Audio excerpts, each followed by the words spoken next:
بسم الله الرحمن الرحيم. ألف لام ميم. ذلك الكتاب لا ريب فيه هدى للمتقين. صدق الله العظيم.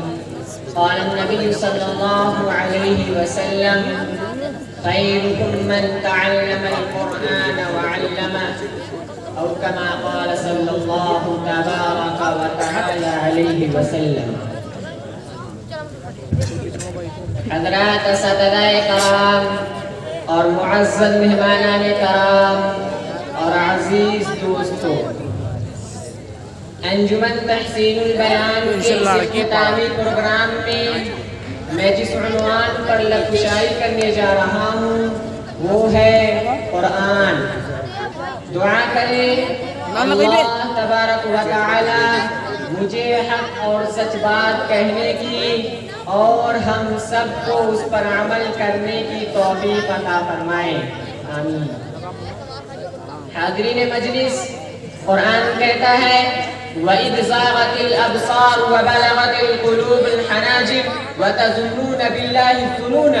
جب دشمنوں کے لشکر چاروں طرف سے مسلط ہوئے اور مدینے کو گھیر لیا گیا تھا اور یہ لگ رہا تھا کہ اب اسلام کی دم واپسی ہے، اب اس کے لیے بقا مشکل ہے، کلیجے منہ کو آ رہے تھے اور آنکھیں پتھرا گئی تھی، اس وقت نبی یہ کہہ رہے تھے جبکہ پیٹ پر جو پتھر بدے ہوئے تھے، پاکے گزر رہے تھے، فرما رہے تھے عراق فتح ہوگا، شام فتح ہوگا، یمن فتح ہوگا.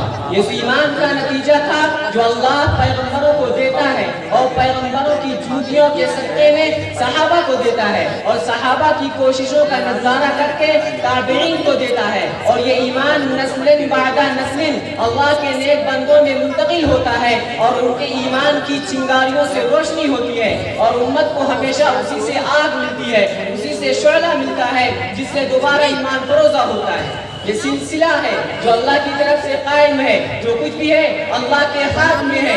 اگر تمہارے دل میں یہ بات ہے صاف سن لو.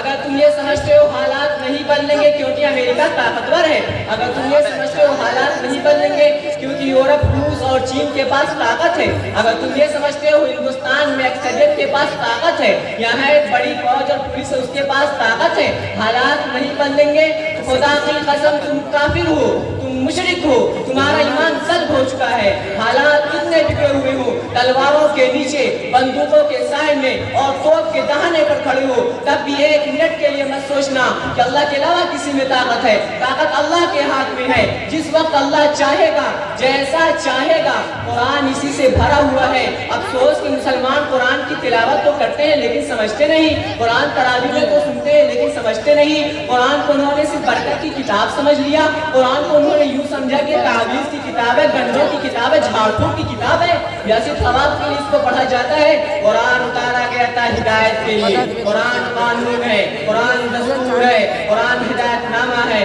قرآن بشارت ہے، قرآن کے ذریعے تسکین ملتی ہے، قرآن اللہ کا بھیجا ہوا نور ہے، قرآن ایک انقلابی طاقت رکھنے والی کتاب ہے، قرآن ایک معجزہ ہے.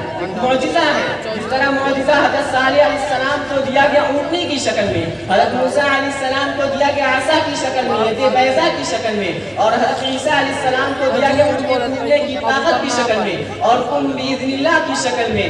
ویسے ہی بلکہ اس سے زیادہ مؤثر، اس سے زیادہ جامع، اس سے زیادہ ہمگیر، اس سے زیادہ تابندہ اور پائندہ، اس سے زیادہ ہمیشہ رہنے والا طاقت اور معجزہ قرآن پاک ہے. قرآن پاک کا معجزہ اس امت کو دیا گیا اور پیغمبر اپنے معجزے کے ساتھ رخصت ہو گئے. حضرت صالح علیہ السلام کی زندگی نورانی رخصت ہو گئی. حضرت موسیٰ علیہ السلام کے ساتھ عصا رخصت ہو گیا، ید بیضا رخصت ہو گیا.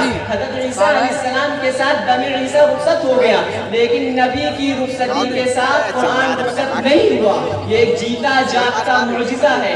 یہ دلوں کو فتح کرنے والی کتاب، یہ دماغوں کو تسخیر کرنے والی کتاب، یہ تمام انسانوں کو تحت الصراط السویہ میں پہنچانے والی کتاب، یہ تمام انسانوں کو اللہ سے کلامی عطا کرنے والی کتاب، یہ تمام انسانوں کو پستیوں سے بلند کرنے والی کتاب. اس کتاب کے ساتھ وہ معاملہ امت کی طرف سے نہیں ہو رہا جو ہونا چاہیے. وقال الرسول یا رب ان قوم اتخذوا هذا القرآن مهجورا.